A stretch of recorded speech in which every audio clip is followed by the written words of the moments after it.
So I've made myself a pair of replica Bronze Age shoes for about they cover quite a wide period. They're you might know them as moss hoppers. It's just a bit of animal skin turned into, or what I like to affectionately call them as, a foot bag.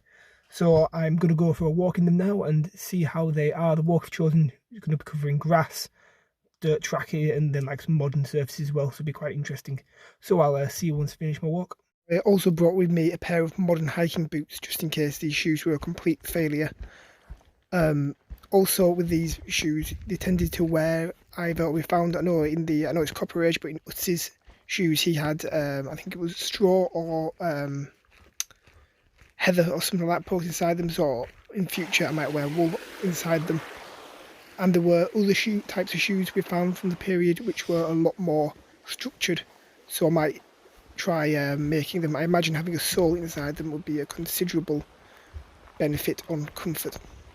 These shoes are loosely, very, very loosely based on a pair found in Norway. I was hoping to get them more accurate to it, but unfortunately my own lack of cobbling skills hampered me in that one.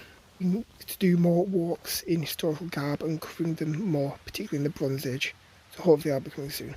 Just walking up by Ennerdale, and you can really see why people get these, where these myths come from, of trolls throwing stones, or of other mythological tales of stones ending in random places. Because in the middle of the forest here, there's just stones sticking out of the ground, seeming quite haphazardly placed. Well, not haphazardly, but deliberate.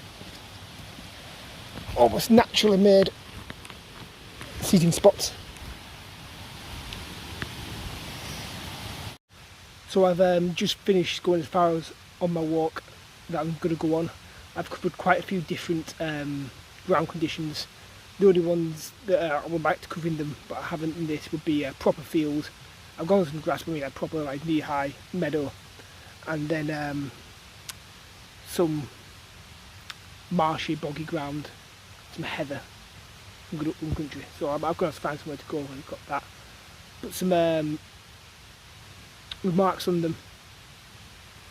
They're on more of the modern surfaces. We went 2 or 3 like gravel, tarmac, large gravel, fine gravel. They were very, very sore. Sore. It hurt when you stepped on them. As well, even when we got into the more of what would be more natural, or as natural as you can get, walking pieces of ground, I still found that you had to be very careful where you were looking while you were walking. A couple of factors we're going to put in here is that majority of their feet back then would have been thicker, like people in the third world, people who don't wear shoes often.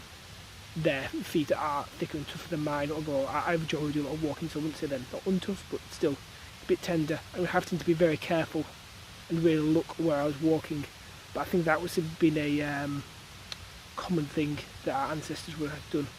Look where they're going. So the wear on them, I felt like they were wearing quite badly, but the wear on them didn't seem to be that bad. So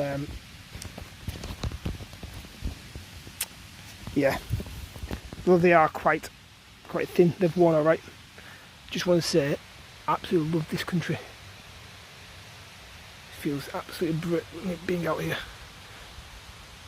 I don't know I don't think these trees are indigenous. Scots pines, I think. Don't quote me on that, it's not pine. But I'm going to have to do a bit of research and look to see what indigenous trees there would be here. It's amazing.